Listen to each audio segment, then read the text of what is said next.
xerada horse tarbuunka dagaal xoogan ayaa daawadayaal haatan ka soconaya ila daawada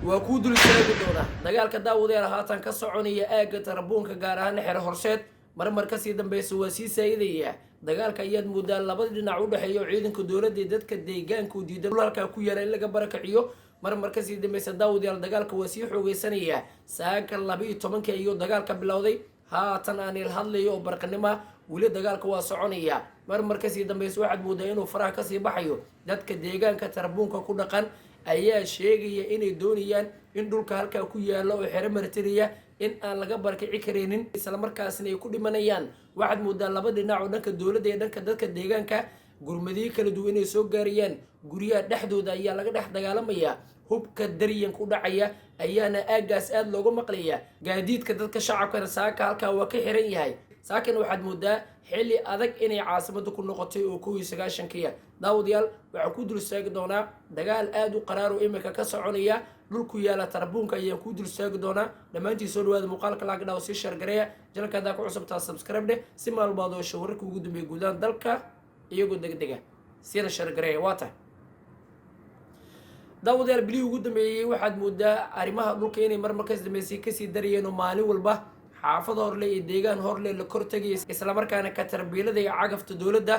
ee halkaasi shaqo adag ka qabanayeen laakiin saako xaaladda sidoo hore way ka duwan tahay kadib markii xero horseed ku taala tarbuunka la isku farasaar haatan aan kula hadlayna dagaal adag ayaa halkaa ka soconayo isla markaana dagaalku wuxuu dhexeeyaa ciidanka dowladda iyo sidoo kale dadka deegaanka isdifaacaya dagaalku waxaad moodaa marmar ka dambayso inuu faraha ka sii baxayo laba dhinacna gurmadi kala duwan ayaa soo gaaraya haatan aan kula hadlayna xabadu way soconaysaa ila daawada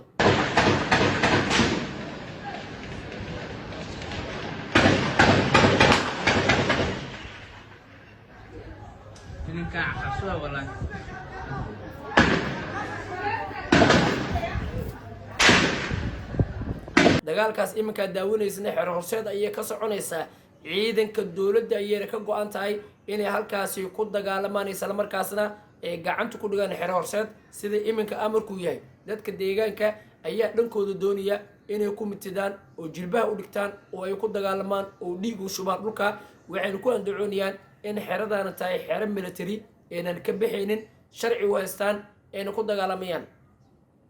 dagaalkaas saaka qaraxay daawadayaal ayaa la filayn isla markaana si kadis ayuu ku qaraxay kadib markii ciidanka dowladda halkaasi fadhi u ah xero horseed oona doonayeen dadka ka barakiciyaan ayaa ciidan kale ka dul yimid oo dadka deegaanka sidaas ayuuna dagaalka ku qaraxay kadib markii murul dheer oo soo dhaxgalay dagaalka sidaa ku bilowday ayaa haatan aan kula hadlay weli soconaya xabaduna toos ayuu soconaysaa gaadiidka tarbuunka adeegsan jiray iyo shaqo walba halka ka socotay saako way istaagtay dagaalkan haatan soconayana ayaa dadka siyaasadda iminka falaqay waxay sheegayaan haddii aan laga hortagin inuu sii socon karayo maadaama dadka halkaa ku dagaalamaya laba dhinacna mid oo doonayo dadku inuu barakiciyo iyo mid doonayo inuu isdifaaco ee iminka u muuqan karaynin in labadooda xal ay keeni karayaan dadka kaloo shacabkana lagu koro dagaalamayo arrimaha marka daawada dhulka la xiriira ayaad moodaa bilihii ugu dambeeyay sii xargagoosanayeen gaadiidka cagafta dowladdana meel walba way tagaysay isla markaana ciidanka amarka lagu siiyo inay shaqada qabtaanna waxaad moodaa in iyagana ay ka leelaabanin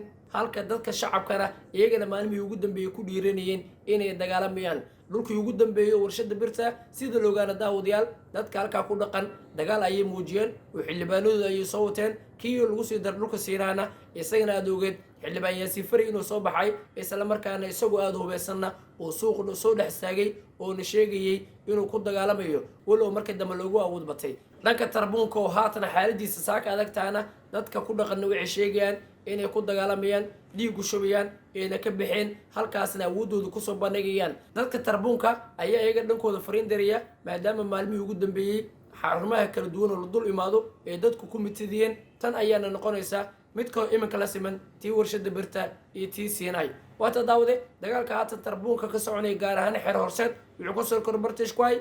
muuqaalkana sii share garay